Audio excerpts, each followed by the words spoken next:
The cars you see on your screen are not real. Conspiracy theories that were officially confirmed true. Called it. We all know conspiracy theories are mostly internet junk, right?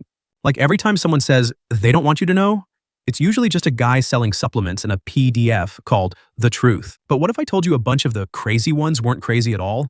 Let me explain. Uber looked noble on paper. Tap, ride, innovation, community, blah blah. But they also built a second Uber. A fake Uber. Same app, same map, same little cars. Except it was a trap, and you were the target. Greyball. Let me explain. Greyball wasn't a one-off hack. Of course. It lived inside VTOS, and it was around as early as 2014. On paper, it's block bad users. In practice, it's block the exact people trying to catch us. Uber rolls into cities where regulators say, no permits, no service. Uber says, totally, and then does, watch us. So cities run stings, inspectors hail rides, and Uber goes, cool, we'll spot you first. How? Patterns, payment details, app behavior, location habits, even your online footprint. So yeah, not magic, just homework. Then the fun part. Once you're flagged, you don't get real Uber, you get Disneyland Uber. You request a ride and the app shows cars that aren't there, drivers that cancel instantly, and pickups that never happen. Ghost cars, ghost rides, your screen getting gaslit in real time. And there's a Portland moment that makes it brutal. Late 2014. A city inspector named Eric England runs an operation. He opens the app and it basically feeds him a fake map full of phantom cars. Dude is standing there watching icons cosplay as vehicles. And it wasn't just Portland. This popped up in multiple places where Uber was getting chased, restricted, or banned. Boston, Vegas, Los Angeles, Washington, and Richmond. That's not oops, that's a system. Here's the boring math that makes it real. Portland. They tagged 16 official accounts and denied 29 enforcement ride requests. That's not a glitch, that's policy. And there goes the rogue intern excuse because this wasn't random. It was a written playbook shipped to Uber managers across countries. And reporting says senior leadership knew, including Sal Yu and Ryan Graves. So yeah, not a side quest, a company move. So here's the one-sentence translation that sticks. The app that promised to show you nearby cars literally showed you ghosts when you were the wrong kind of customer. So yeah, Uber gave regulators the loading screen experience in real life, a private reality filter just for them. Same trick, bigger stage, the Olympics. We all know doping happens in sports, right? But what if I told you Russia ran Sochi like a military op? Code words, a wall hole, and 3 a.m. P-swaps. Let me explain. Sochi 2014. Home Olympics. Fireworks, flags, clean sport posters. Russia tops the table with 13 gold, 33 total at the time. Cinematic? Convenient. Motive, not proof. But something was about to change everything. Investigators described a system called the disappearing positive methodology. Positives that could vanish on command.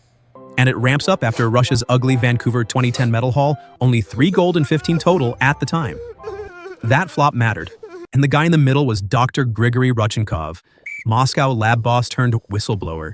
So infamous, the US later named an anti-doping law after him. And yeah, they even had a house drink for Russian athletes. Except it was steroids. The Duchess cocktail, xandrolone, trenbolone, methanolone, dissolved in alcohol. Chivas for men, martini vermouth for women. Swish, spit, absorb fast, shorten the window, good luck catching it. Now the clean part. It wasn't random. There was a protected list. If you popped and you mattered, the sports ministry sent a save order through Deputy Sports Minister Yuri Nagornik, and the lab made your positive vanish by logging it as negative in WADA's Atoms. WADA is the global anti-doping boss, and Atoms is the official system where results get logged. So yeah, it leaves a trail. Save means make it disappear. Quarantine means treat it like a real positive and run it normally. On paper, flawless. Official lab, official forms, tamper-proof bottles with the name Berlinger Beer Egg Kit. In theory? Designed to show tampering, in theory. Yes. Except when the lights went out, there was a literal mouse hole in the wall. FSB Command Center was literally adjacent to the lab, like next door on purpose. One FSB officer is Evgeny Blokin, the guy moving bottles through the mouse holes during the swap. And his cover was basically maintenance. Like a Bill Fingers sewer pipes guy. Sure, bro. In the official room, the sample bottles are handled like normal, but the protected ones get quietly routed to that hole, where the swap team is waiting. Then, a special tool pops the tamper-proof cap. The dirty sample gets dumped, the bottle gets rinsed, and clean urine goes in. The same cap goes back on, and they try to make it look untouched, even though investigators later reported tool marks inside the caps. And they don't stop at the swap. They match the details to volume and even specific gravity. So the chemistry still reads like it came from you, not from a freezer. And the DNA part gets nasty. In women's hockey, Anna Shivanova's case reportedly showed a mix of multiple male DNA profiles in the sample. Like, buddy, if you're going to run a swap operation, at least keep the backups separated. So it stops being internet rumor and starts being paperwork with names. Athletes like Alexander Lekov and Olga Zaitseva get hit with IOC sanctions, and later reporting says 1,000 plus athletes across 30 plus sports were touched. Then the IOC drops the most polite punishment ever. The Russian Olympic Committee gets suspended, but invited Russians can still compete in 2018 as Olympic athlete from Russia under the Olympic flag and anthem. And WADA had already suspended the Moscow lab on November 10, 2015, then pulled its accreditation on April 15, 2016. So yeah, the Olympics are iconic, but not carpentry plus P-freezer night shift iconic. And if you think that's dark, the next file is worse, because the experiment isn't the sample. It's the person. Trade the metal podium for a hospital bracelet. Here's the 2 AM microphone version. The government injected plutonium into hospital patients. Like, okay, Grandpa, and Bigfoot is the nurse. We all know doctors don't just inject people with radioactive plutonium without consent, right? But what if I told you the US government literally did? Let me explain. Official story, 1945. They need a safety number they can actually use. Plutonium is new, scary. Because it is the Manhattan Project, Los Alamos is running real plutonium shifts. And the whole fight is basically, is the limit 5 micrograms or 1 inside your body? Because that number decides who stays on the job and who gets pulled. Now the real story. Multiple sites run the same play. Oak Ridge, Chicago, Rochester, California. Open file HP12. And no, it's not a cute nickname. It's the case code they used for the first injection patient. Like, that's already cold. Imagine you're EBCADE. You crash on March 24th, 1945. You're already in the hospital. Then April 10th, surprise, you're now a plutonium study. They inject 4.7 micrograms, blood at 4 hours, bone sample at 96. Then for the next 40 to 60 days, every 24-hour urine and stool batch gets sealed and shipped to Los Alamos for plutonium analysis. This is a pipeline, not a one-man show. And here's the detail that turns your stomach into a pretzel. They pull 15 teeth to measure uptake. Worker safety, but make it surprise plutonium dentistry. Oak Ridge is episode 1. Chicago hits the gas. CHI-1 gets 6.5 micrograms, then CHI-2 gets 95 micrograms on December 27th, 1945, and dies January 13th, 1946. And the dose logic wasn't bravery. They literally discuss bigger doses because it makes the lab work easier, not safer, easier. Now California, where the cover-up gets a personality. CAL-1 is Albert Stevens. They think he's terminal, inject him, then find out it's not cancer. So they're like, we might need to pay him to stick around, but also, do not pay him as a test subject. Rochester is the hub energy. The original plan talks about 50 subjects and multiple long-lived elements, not just plutonium. And they wanted bodies that behave like healthy workers, relatively normal kidney and liver function. So the metabolism picture matches an active worker. So yeah, you've got multiple sites, shared goals, coded humans. That's not an incident. That's a program. October 3rd, 1995, they dropped the final report. Not rumors, paperwork. An 18-person plutonium injection program across multiple sites. And that's the shift. Not vibes, not rumors. Case codes, dates, doses, memos. One-line translation. For safety also meant humans as measuring tools. Secret science is real, not spy movie real, sterile hallway real. And yeah, the next part is, I need a minute, dark. We all know the US fought the Nazis, right? But what if I told you after beating them, they hired them? Let me explain. This was Operation Paperclip. And yeah, the Paperclip was basically a shortcut label. Quick check, don't dig. Official line, national security. The Second World War ends, the Cold War starts, and the US wants German brains before the USSR grabs them. And the USSR really did run a 1946 grab-and-go relocation op. Operation Oso Aviakim. Thousands moved, families included. Basically, wake up, pack, gone. Now the part that sounds fake but is real. The shopping list. A 15,000-name list called the Osenberg list, named after Werner Osenberg, the guy running the Nazi office that tracked and reassigned engineers. And bro, it almost vanished. Someone at Bonn University literally tore it up and tried to flush it, but it got fished back out anyway. And suddenly, that trash became a hiring menu. They didn't invite them. On paper, they were brought in under military custody for short-term exploitation, meaning supervised, controlled, and useful. And then it gets very paperworky, very fast. Now here's your conspiracy cherry. NARA says it holds personnel dossiers on over 1,500 foreign scientists from Paperclip and similar programs. But the dossier you'd expect to be front and center, Wernher von Braun, the rocket genius, is not included. It was never transferred to NARA. So yeah, people heard they're bringing in Nazis and called it conspiracy talk. Then it hits the news, and even Albert Einstein and Eleanor Roosevelt protested. Yes, their point was, use the brains if you must, but do not make them citizens or put them in key seats, because you're not just importing lab coats, you're importing the baggage that comes with them. And the name is the darkest joke. Paperclip. Because paperclips literally held together the pages for scientists with the more problematic past. A literal office supply became a moral filter. Once somebody got stamped national security asset, the file magically got softer. Yes, after the Sputnik satellite, Americans even joked, our Germans were better than their Germans. Funny. Also a wild sentence to exist. Let's return with Wernher von Braun, V2 boss, Nazi Party in 1937, junior SS officer by 1940. Then the headache. After 1943, V2 rocket production led by von Braun shifted underground to Middelburg, built around concentration camp prisoner labor. 60,000 people were deported there, and at least 20,000 died. And the irony, this is also the guy who helps design the Saturn V in the US, the moon rocket. Your favorite fact buddies got more paperclip names for you. Georg Ricke, brought in 1946, shipped out in 1947 for a war crimes trial, acquitted. Walter Schreiber, tied to camp medical experiments, then bolts to Argentina in 1952 after press blows it up. Otto Ambros, convicted war criminal, still got visa waivers to enter the US.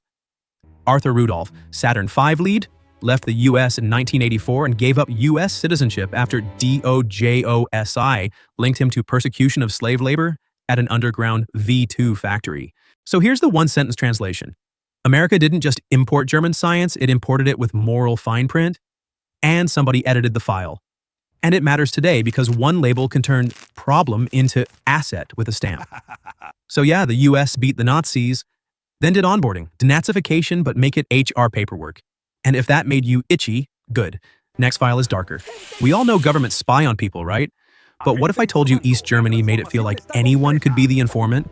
Let me explain. People said everyone was a snitch. And with no proof, that sounds like breakup drama. Back then, people called it paranoia. Then the wall fell, citizens moved to stop the shredding, and the archives did the talking. The Stasi wasn't a vibe.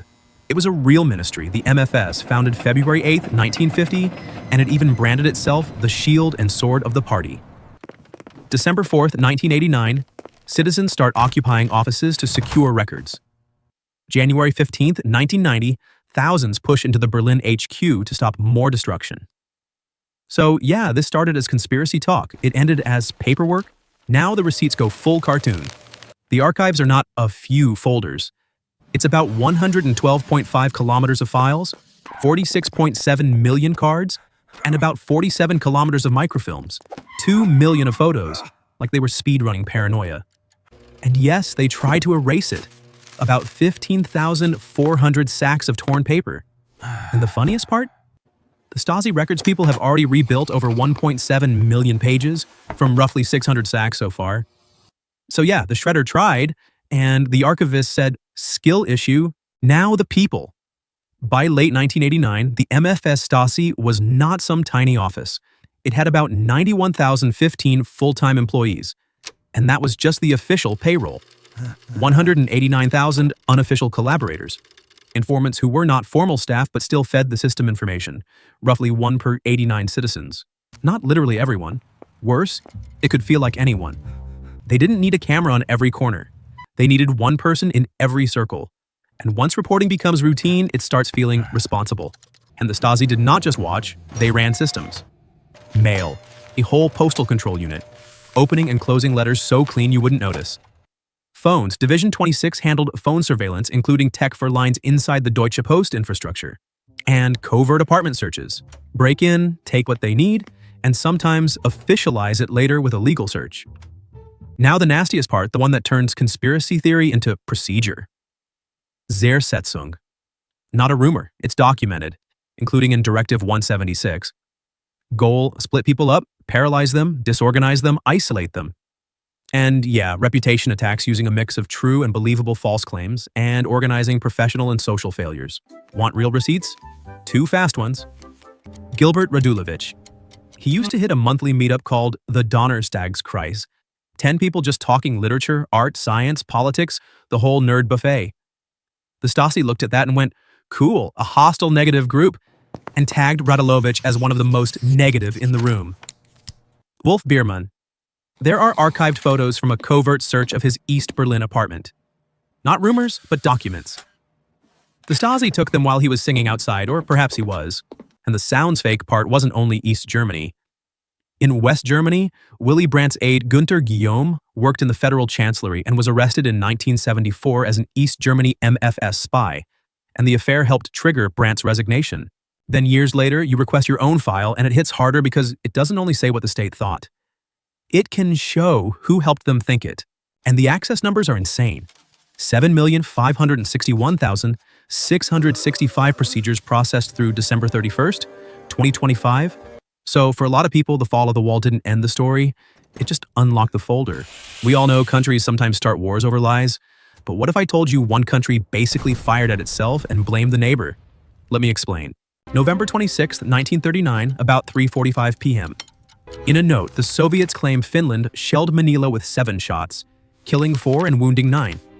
Mainila, a small Russian village near the border between the two countries. And Vyacheslav Molotov, Stalin's foreign minister, casually adds in the note, also pull your troops back 20 to 25 kilometers.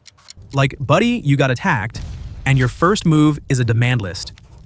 Finland replies the next day, we checked. Finland goes, bro, our guns aren't even in range. So how are we shelling you, buddy? And Finland even hands them an off-ramp. Maybe it was just Soviet training fire that went wrong. Now let's be adults. Let's do a joint investigation under the Border Convention. The USSR says no, and then Molotov sells it as Finland threatens Leningrad anyway. Big fear sell, big excuse. And then the USSR stops pretending and invades Finland on November 30th, 1939. Like, that's not border anxiety, that's a schedule. In just 105 days, about 200,000 Russians died and 21,396 Finns died. Finland is forced to hand over 11% of its territory. And yeah, Moscow still treats Finland like a form you can just reprint. They rolled out a puppet Finnish Democratic Republic in Terajoki and signed a treaty with it on December 2nd. Like, buddy, you do not print a whole replacement government overnight unless this was the plan. Finnish Democratic Republic was run by Otto Wille Kuusinen, a Finnish communist Stalin picked to govern Finland after the conquest. For the world, Finland's president was Kyösti Kallio, but for Russia, it was Otto Wille Kuusinen. Cute. The capital was Helsinki, but Terajoki for Russians. That's like claiming you own the house while you're still standing outside the fence. Then the world reacts. And the League of Nations expelled the USSR for invasion on December 14th, 1939. When the League thinks you're the aggressor, your PR is cooked. So yeah, the they attacked us first story was not fooling everybody. And the petty history cherry on top? Molotov goes on radio claiming Soviet bombers are just dropping food for starving Finns. Yes, it's not a joke. Finns call the bombs Molotov bread baskets. And the firebomb becomes the Molotov cocktail, a drink to go with his food parcels. Iconic hate translation. This is the real cocktail, buddy. And later, in the post-Soviet era, the vibe shifts. Yeltsin-era statements framed the Winter War as Stalin's offensive policy. So yeah, this incident aged terribly. We all know empires did terrible things, right? But what if I told you one of them hid the proof in a government storage facility for 50 years? Let me explain. Kenya, 1950s. The British Empire is doing the restoring order routine, and the official script is buzzwords. Security, stability, civilization. Very noble, very convenient. But survivors alleged brutal detention and counterinsurgency abuse. And here's the twist. They didn't just control people, they tried to control the paperwork. Real example, Hola Camp, 1959. The first official story was, they got sick from bad water in a cart. Then it comes out detainees were beaten and 11 died.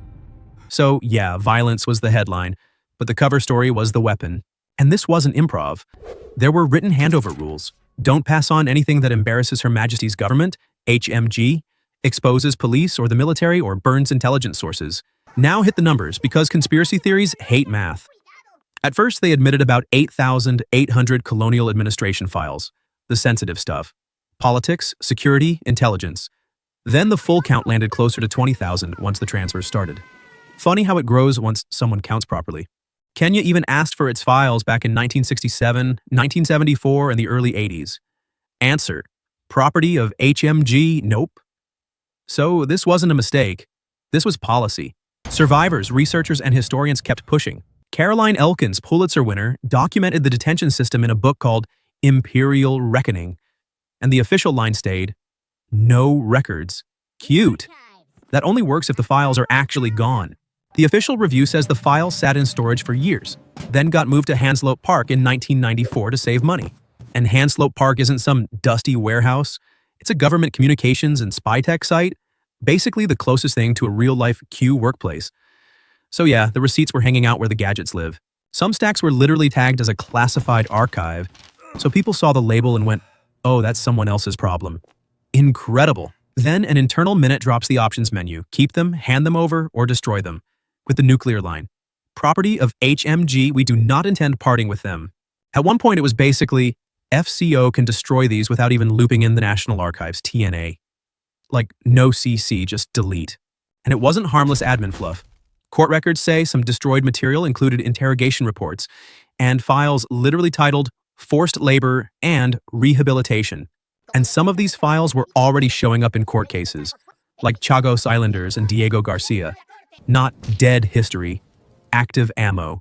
Quick version: the Chagos Islanders were forced off their islands so the UK and US could run the Diego Garcia military base. Then they took it to court over who approved it, who knew what, and who's responsible. What was surprising was that officials were already pulling British Indian Ocean Territory files for those ongoing cases. So the boxes weren't lost in storage. They were being used in real legal battles like ammo. Then lawyers show up, and suddenly everyone starts counting boxes for real. And on 17th January 2011, Hanslope calls back like, yeah, looks like the missing 300 boxes were found. Buddy, you don't misplace 300 boxes. That's not a stapler. After that, the National Archives has to step in, publish an FAQ, and release the files in batches. The order came from the UK Foreign Secretary William Hague, and he brought in Professor Tony Badger as an independent reviewer to oversee the transfer and the opening of the files. Like, not a we investigated ourselves moment, an actual adult in the room. And if you're thinking, just scan it, TNA literally says they don't have the funds to digitize the whole thing. The cover-up is too big for a PDF. Also, they expected to withhold only about 1% of the info. So the fight wasn't black bars, it was finding the boxes at all. June 6th, 2013, the UK government told Parliament Kenyans were subjected to torture and other forms of ill treatment, and said it sincerely regretted it. Not a tweet. Parliament. Same day, a 9.9 million British pound settlement for 5,228 claimants, plus support for a memorial in Nairobi. Empires don't just write history, they manage it. And this isn't ancient history. When an institution says we can't find the records, sometimes it means the records are inconvenient. All right, last file. This one is what happens when a government treats a friendly harbor like a battlefield.